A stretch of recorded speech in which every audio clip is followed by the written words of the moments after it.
Long break ಆದ್ಮೇಲೆ complete heroine ಆಗಿ ಏನಕ್ಕೆ ಚೂಸ್ ಮಾಡ್ಕೊಂಡಿರೋದು ಹಿನ್ನೆಲೆ ಕಂಪ್ಲೀಟ್ ಹೀರೋಯಿನ್ ಅಂತ ಖಂಡಿತ ಹೇಳಲ್ಲ.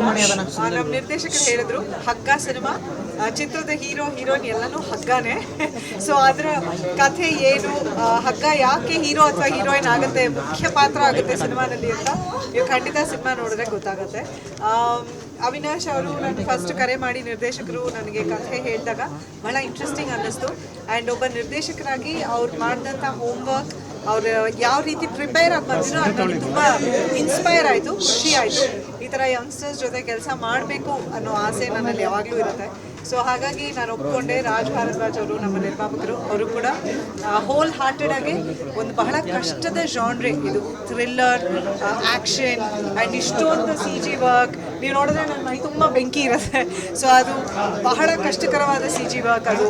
ಸೊ ಎಲ್ಲ ರೀತಿಯಲ್ಲೂ ಪ್ರೊಡಕ್ಷನ್ ವ್ಯಾಲ್ಯೂ ತುಂಬ ಹೈ ಇರೋವಂಥ ಸಿನಿಮಾ. ಅಂಥ ಸಿನಿಮಾಗೆ ರಾಜ್ ತುಂಬ ಹೋಲ್ ಹಾರ್ಟೆಡ್ ಆಗಿ ಹಣ ಹಾಕಿ ಒಳ್ಳೆ ಸಿನಿಮಾ ಮಾಡಬೇಕು ಅಂತ ಇಡೀ ಟೀಮ್ ಅವಿನಾಶ್ಗೆ ಸಪೋರ್ಟ್ ಮಾಡಿ ತುಂಬ ಕಷ್ಟಪಟ್ಟು ಕೆಲಸ ಮಾಡಿದ್ದಾರೆ. ವೇಣು ಅವರು ಹೊಸ ಪರಿಚಯ, ಹಾಗೆ ಹರ್ಷಿಕಾ ಪೂರ್ಣಚ ಅವರು, ಅದರ ಜೊತೆ ನಾನು ಇದ್ದೀನಿ, ತಬ್ಲಾ ನಾನಿ ಸರ್ ಇದ್ದಾರೆ, ಭವಾನಿ ಪ್ರಕಾಶ್ ಅವರು ಇದ್ದಾರೆ, ಅವಿನಾಶ್ ಸರ್ ಇದ್ದಾರೆ, ತುಂಬ ಜನ ಆರ್ಟಿಸ್ಟ್ಗಳು, ಎಲ್ಲ ಮುಖ್ಯವಾದ ಪಾತ್ರಗಳನ್ನ ಮಾಡಿದ್ದೀವಿ. ಒಂದು ಬಹಳ ಎಂಟರ್ಟೈನಿಂಗ್ ಸಿನಿಮಾ. ನಿಮಗೆ ಡೆಫಿನೆಟ್ಲಿ ಒಂದು ಎಕ್ಸೈಟ್ಮೆಂಟ್ ಆಗುತ್ತೆ ಸಿನಿಮಾ ನೋಡಿದಾಗ ಅಂತ ನಾನು ನಂಬಿದ್ದೀನಿ. ಸೊ ನೀವೆಲ್ಲರೂ ಇವತ್ತು ಬಂದು ನಮ್ಮ ಈ ಒಂದು ಟೀಸರ್ ಲಾಂಚ್ಗೆ ಸಪೋರ್ಟ್ ಮಾಡಿದ್ದೀರಾ, ಥ್ಯಾಂಕ್ ಯು. ಆ್ಯಂಡ್ ಖಂಡಿತ ಸಿನಿಮಾ ನಿಮ್ಮ ಮುಂದೆ ಬಂದಾಗ ನಿಮ್ಮೆಲ್ಲರೂ ಭೇಟಿ ಮಾಡ್ತೀನಿ. ನಿಮ್ಮೆಲ್ಲರ ಅಭಿಪ್ರಾಯ ಕೇಳೋಕ್ಕೆ ನನಗೂ ಬಹಳ ಕುತೂಹಲ ಇದೆ ಆ್ಯಂಡ್ ಎಕ್ಸೈಟ್ಮೆಂಟ್ ಕೂಡ ಇದೆ. ಸೊ ನಿಮ್ಮ ಸಪೋರ್ಟ್ ನಮ್ಮ ಹಗ್ಗ ಸಿನಿಮಾ ಮೇಲೆ ಇರಲಿ ಅಂತ ಕೇಳ್ಕೊತೀನಿ.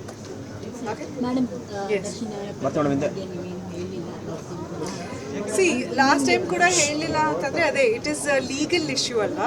ಆಫ್ಕೋರ್ಸ್ ಎಲ್ರಿಗೂ ಬೇಜಾರು ಇದ್ದೇ ಇದೆ, ಇಡೀ ಇಂಡಸ್ಟ್ರಿಗೆ ಬೇಜಾರಿದೆ ಈ ಥರ ಒಂದು ಸನ್ನಿವೇಶ, ಈ ಥರ ಒಂದು ಸಿಚುವೇಶನ್ ಹಿಂಗೆ ಕ್ರಿಯೇಟ್ ಆಗಿರೋದು.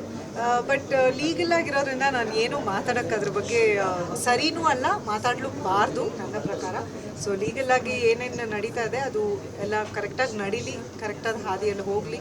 ಆ್ಯಂಡ್ ತಪ್ಪಾಗಿರೋರಿಗೆ ನಮ್ಮ ನ್ಯಾಯಾಂಗದ ಮತ್ತು ನ್ಯಾಯದ ಮುಂದೆ ಯಾರೂ ದೊಡ್ಡವರಲ್ಲ ಅಥವಾ ಯಾರೂ ಇದಲ್ಲ.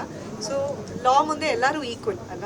ಸೊ ಹಾಗಾಗಿ ನ್ಯಾಯವಾಗಿ ಏನು ಅದಕ್ಕೆ ಒಂದು ರಿಸಲ್ಟ್ ಬರಬೇಕು ಅದು ಖಂಡಿತ ಬರಲಿ.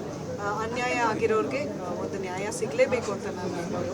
ಸೊ ಇವತ್ತೂ ಅದನ್ನೇ ಹೇಳ್ತೀನಿ. ನಾನು ಏನು ಮಾತಾಡೋವಂಥದ್ದು ಒಂದು ಏನಂತಾರೆ, ಒಂದು ಡಿಸ್ಕಸ್ ಮಾಡುವಂಥ ಒಂದು ಸಿಚುವೇಶನ್ ಅಲ್ಲವೇ ಅಲ್ಲ. ಆ್ಯಂಡ್ ಲೀಗಲ್ ಆಗಿರೋದ್ರಿಂದ, ಎಸ್ಪೆಷಲಿ ಇನ್ವೆಸ್ಟಿಗೇಷನ್ ನಡೀತಾ ಇರೋದ್ರಿಂದ I don't think we should talk about it. ಕಲಾವಿದೆಯಾಗಿ ನೀವು ಇಂಡಸ್ಟ್ರಿಗೆ ಕಾಲಿಟ್ರಿ 34 ವರ್ಷಗಳಾಗ್ತಾ ಬಂತು cine journey. SS TV cinema ಜಗತ್ತಿನ ಕ್ಷಣ ಕ್ಷಣದ ಸುದ್ದಿಯೊಂದಿಗೆ.